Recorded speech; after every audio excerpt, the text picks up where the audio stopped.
This story is titled, My Sister Illegally Rented Out My Apartment to Her Friends Who Trashed It While I Was Abroad. I evicted them and took legal action. Hey guys, I have a story that happened to me lately. It's one of those moments where you think you're just being a good sibling, doing something nice for family, and then it blows up in your face so badly you start questioning if you've ever made a smart decision in your life. Honestly, I'm still trying to wrap my head around everything. But here's the deal. Here's some background. So I've got this small apartment in the city recently. I worked my butt off to save for it. Late nights at work, skipping vacations, the whole sacrifice now for something better later kind of deal. Finally owning it felt like I'd unlocked some secret level of adulthood. This place wasn't just a roof over my head. It was proof I could build something for myself. After years of living with my parents and constantly bailing my sister out of her big ideas, this apartment was supposed to be my fresh start. Mine, and mine alone. Now, my sister. She's the opposite of me. She's younger, still living at home with our parents, and, let's just say, her track record with responsibility is shaky. She's always been the big ideas, no follow-through type.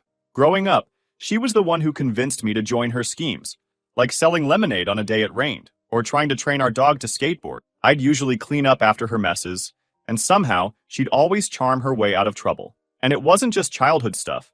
I still remember the time in high school when she borrowed my car to impress her friends.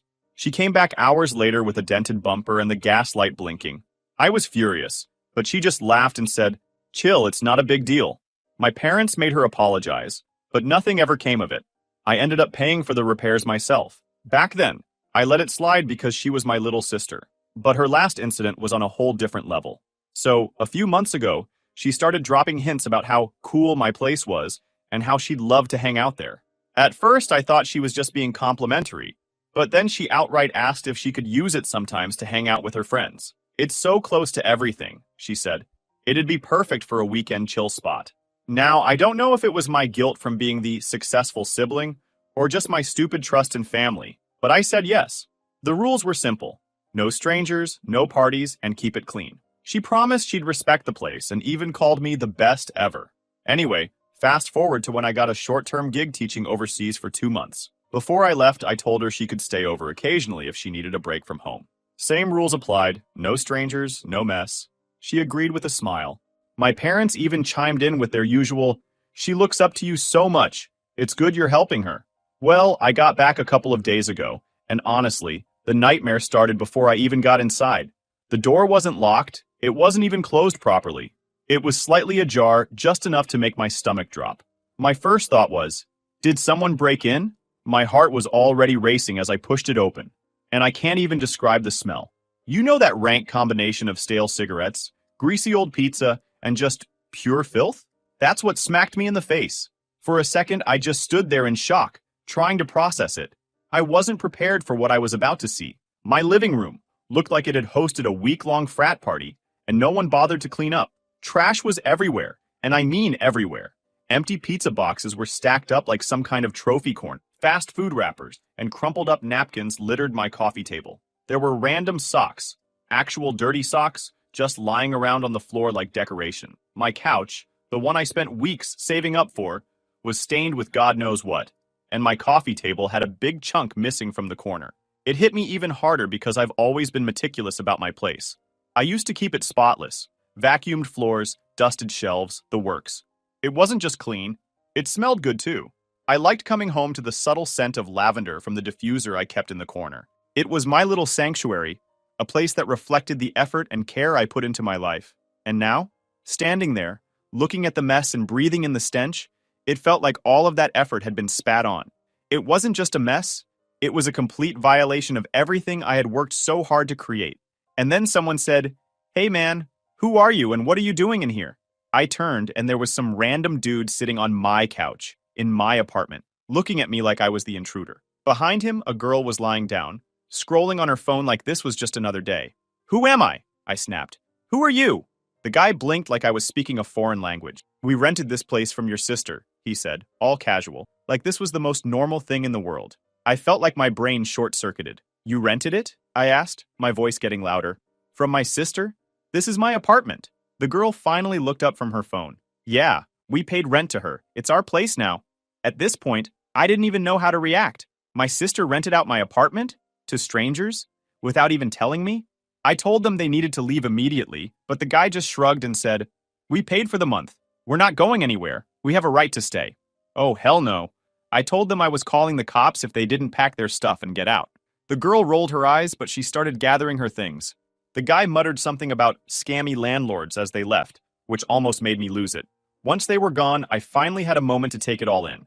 My home, my safe space, was completely trashed. And the fact that my own sister was behind it, it felt like a betrayal I couldn't even wrap my head around. I started doing a quick inventory. My TV had a crack in the corner. A lamp was missing its shade. Random knickknacks I'd collected over the years were either gone or broken. The kitchen wasn't any better. There were dirty dishes piled up in the sink, and my fridge was practically empty except for a couple of expired condiments. I called my parents and my dad came over right away.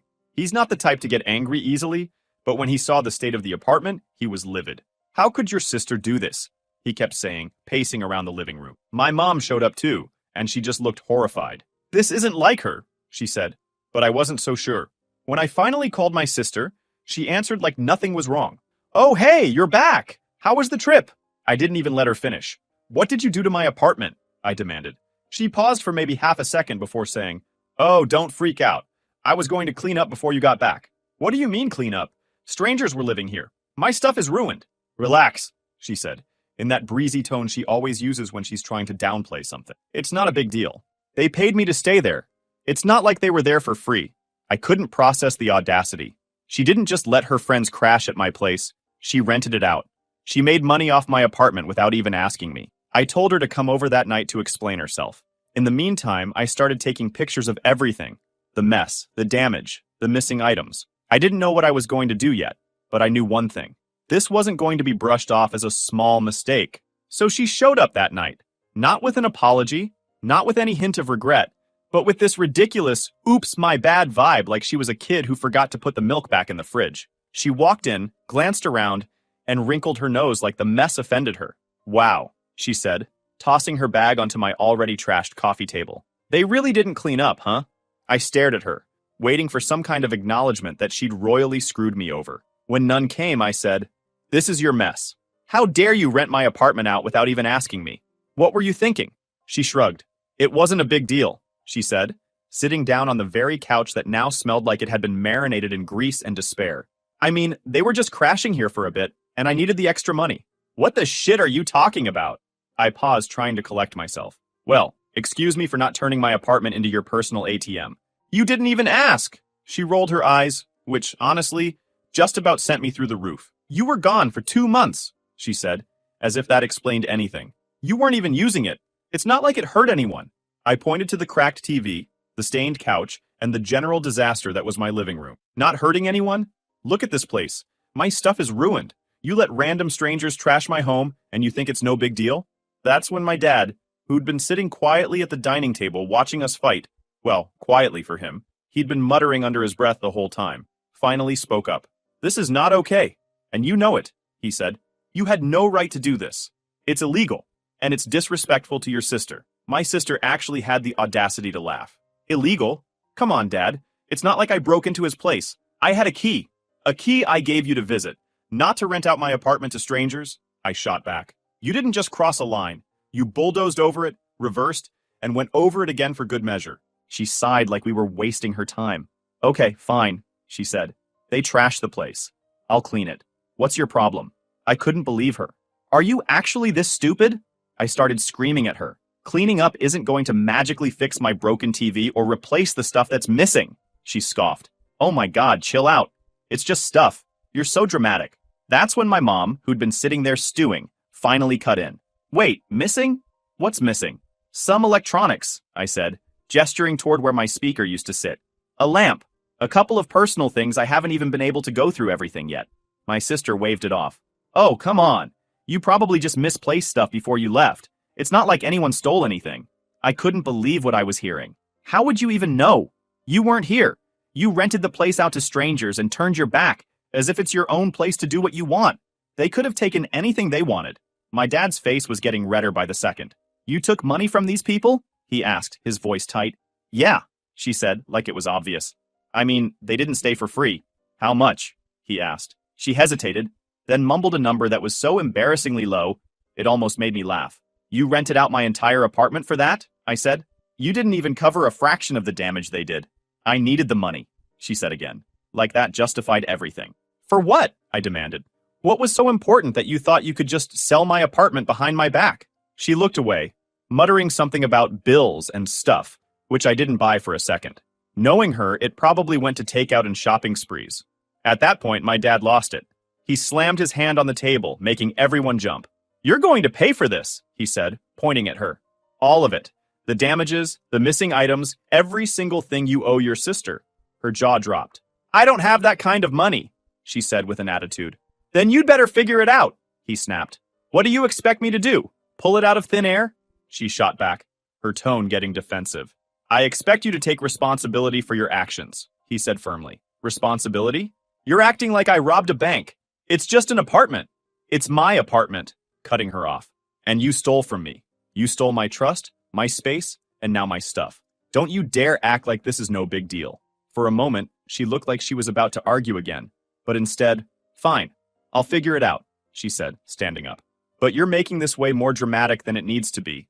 Oh, trust me, I said, glaring at her. We haven't even started. After her Oscar-worthy, I'll figure it out exit, I sat there staring at the mess that was once my apartment. My dad was pacing, and my mom was sitting quietly. Classic family chaos. My dad finally stopped and said, You need to do something about this now. She's not going to take it seriously unless there are actual consequences. Yeah, because she's been so big on personal accountability. I mean, why wouldn't she take responsibility after shrugging off the fact she turned my home into a dump for strangers? I said. He ignored my sarcasm. I'm serious. If you let her get away with this, she's going to think she can do it again. I didn't need convincing.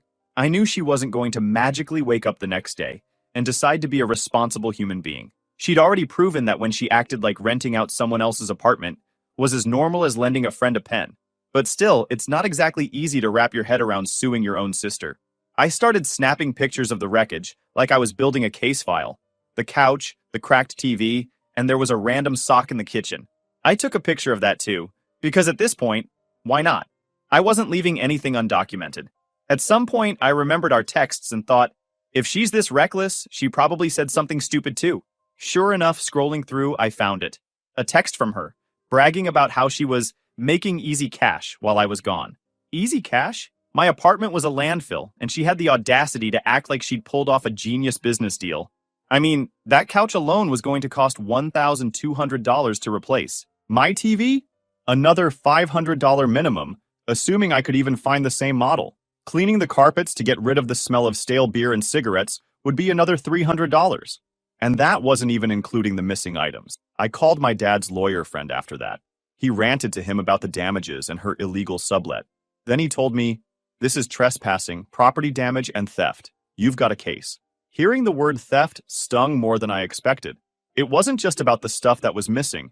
It was about her crossing a line I never thought she would. Do I really have to sue her? I asked, still hoping for some shred of decency from her side that would make this easier. You can try reasoning with her, he said, but his tone made it clear how unlikely he thought that was. But from what you've told me, she's not exactly remorseful. Sometimes legal action is the only way to make people take responsibility. Great, just what I wanted to hear.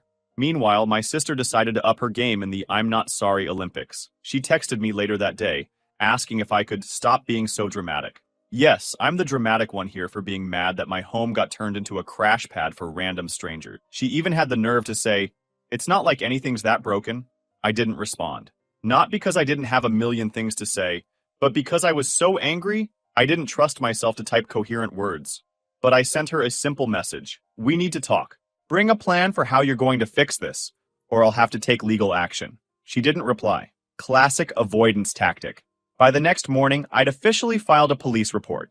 The officer I spoke to seemed equal parts sympathetic and confused. So, let me get this straight. Your sister rented out your apartment while you were out of the country? Yep, I said, feeling the frustration build all over again just saying it out loud. And you didn't know about this? Nope. And the tenants trashed the place? Bingo. He said, that's a new one for me. Well, you've got plenty of evidence, so we'll add this to the file. Make sure to keep everything documented. I left the station feeling like I'd taken the first step, but also feeling weirdly numb. This was my sister. How had it come to this? A few hours later, my dad called to tell me my sister had shown up at their house crying. She'd apparently realized I wasn't bluffing about the legal action and decided to play the victim card. "He's going to ruin my life over a little mistake," she'd wailed. My dad wasn't having it. "This isn't a little mistake," he told her. "You stole from your sister. You put strangers in his home, and now you're trying to make yourself the victim? Grow up." She didn't take that well. According to my dad, she stormed out, yelling about how I was unfair and heartless, because obviously wanting your property and boundaries respected is so unreasonable. I spent the rest of the day getting estimates for the damages. The couch alone was going to cost a fortune to replace, and the TV wasn't far behind. Not to mention the cleaning service I'd need to hire to get rid of the smell of bad decisions that still lingered in the air. By the evening, I was mentally and emotionally drained. My sister still hadn't reached out with any kind of solution, and it was becoming clearer by the minute that I was going to have to take this all the way. I didn't want to, but what choice did I have? She wasn't taking responsibility, and I wasn't going to let her walk away from this like nothing happened. So, there I was, filling out small claims paperwork. Honestly, the legal stuff wasn't as complicated as I thought it'd be. My dad's lawyer friend had already given me a rundown of what to do, so it was mostly just a matter of gathering the mountain of evidence I'd piled up. It wasn't hard to prove my case. She'd left a paper trail as if she were actively trying to make this as easy for me as possible. As I worked on the documents, I got a text. It was my sister. "You're actually serious about this? You're really filing against me?" I didn't respond. The next day, I officially submitted everything to the court. The clerk nodded, stamped the papers, and handed me a copy. "You'll be notified of your court date." Later that evening, my parents called to check in. My dad was still firmly in my corner, though he sounded exhausted. "She came by again," he said. "Let me guess," I said. "More tears and excuses?" "Pretty much," he replied. "She keeps saying you're ruining her life, and that it's unfair to punish her like this." My mom, on the other hand, was still clinging to the idea of family unity. She kept saying things like, "Maybe there's a way to work this out without going to court," or, "What if you just let her pay in installments?" I appreciated her optimism, but I'd reached the point where I couldn't trust my sister to follow through on anything unless a judge was involved. Over the next few days, my sister went radio silent, which was a blessing in disguise. It made me nervous. What was she up to?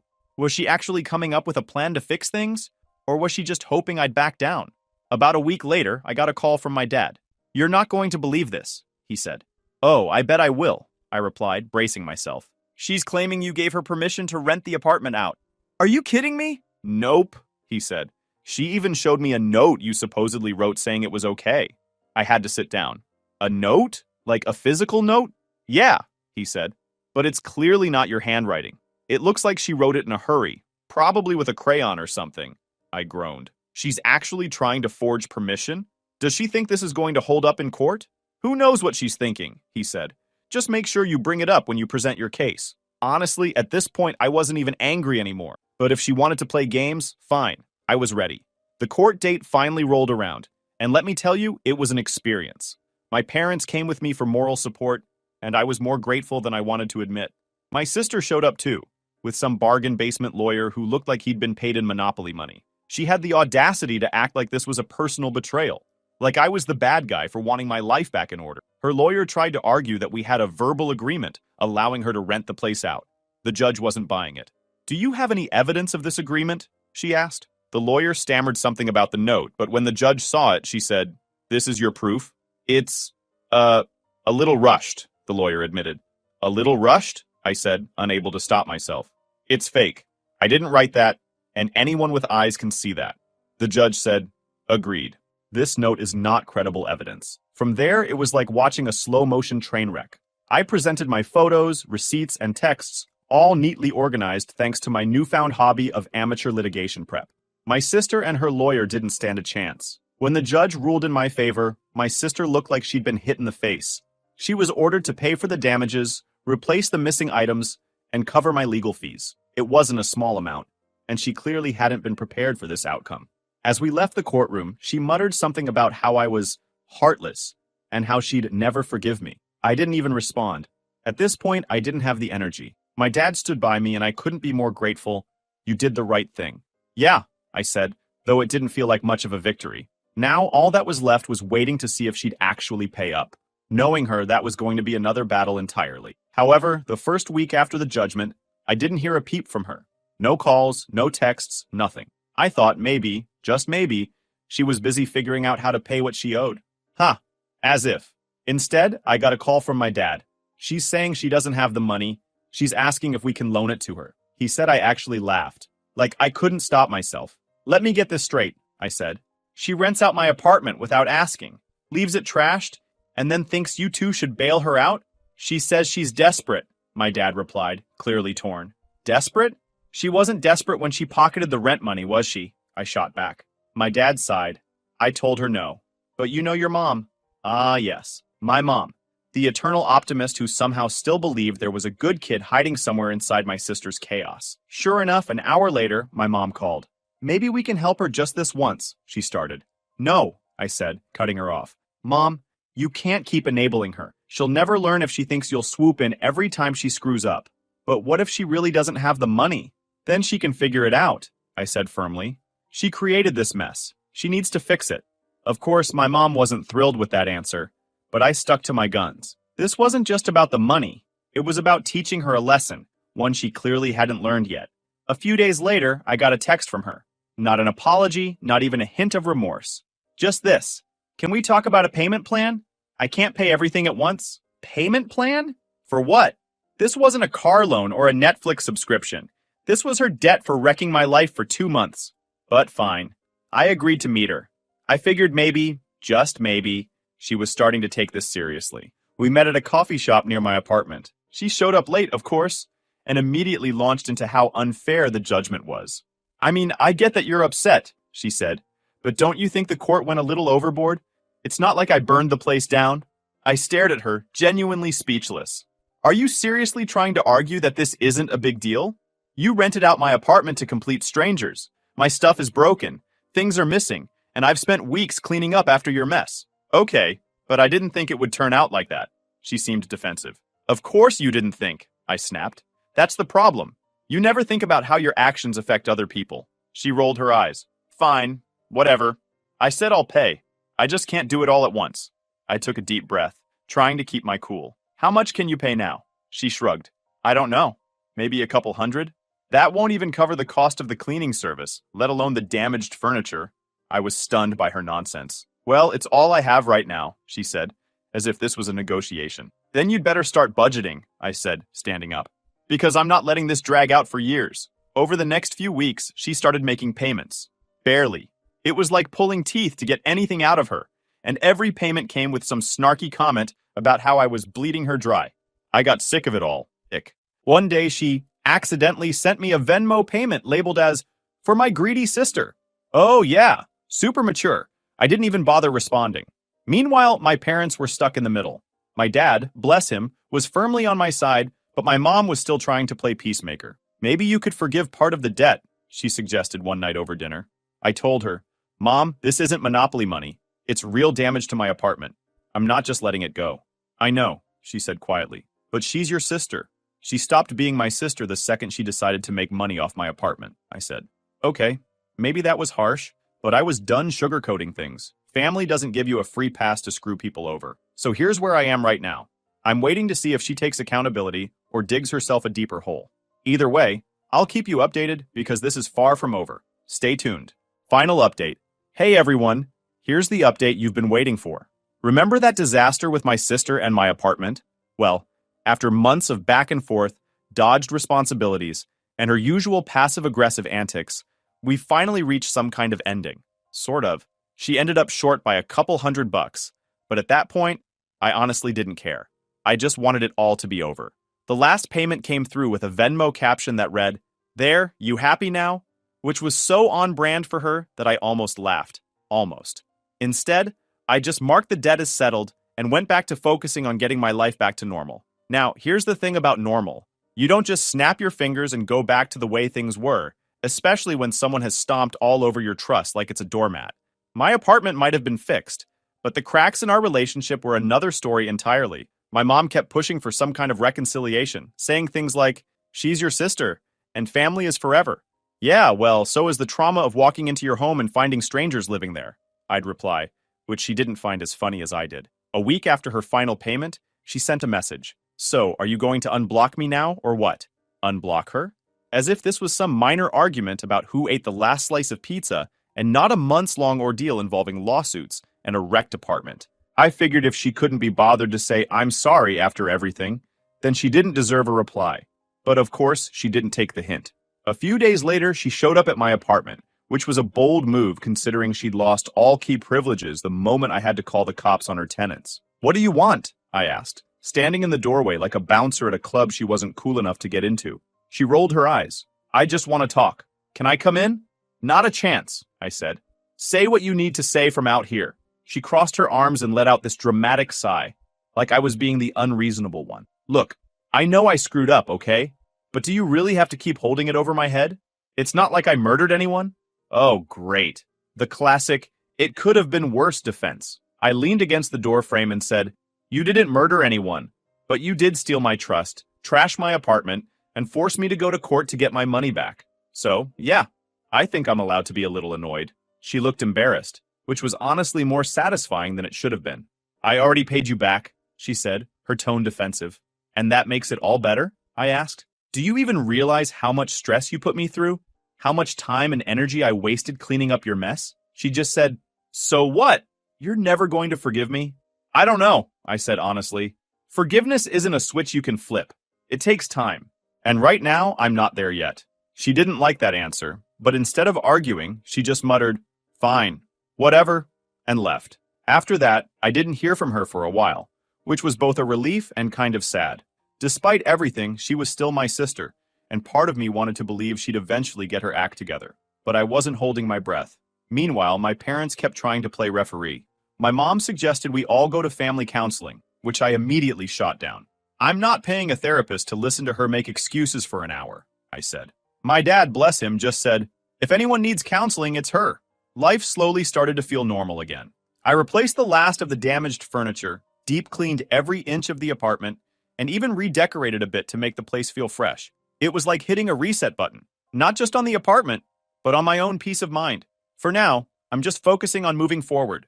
The apartment is back to being my sanctuary, my parents have finally stopped bugging me about making amends, and my sister is keeping her distance. Maybe someday we'll figure things out, or maybe we won't. Either way, I've learned my lesson. Boundaries aren't just a suggestion, they're a necessity. And as for my sister, well, I hope she's learned something too. But if she hasn't, that's not my problem anymore. Thank you guys for reading.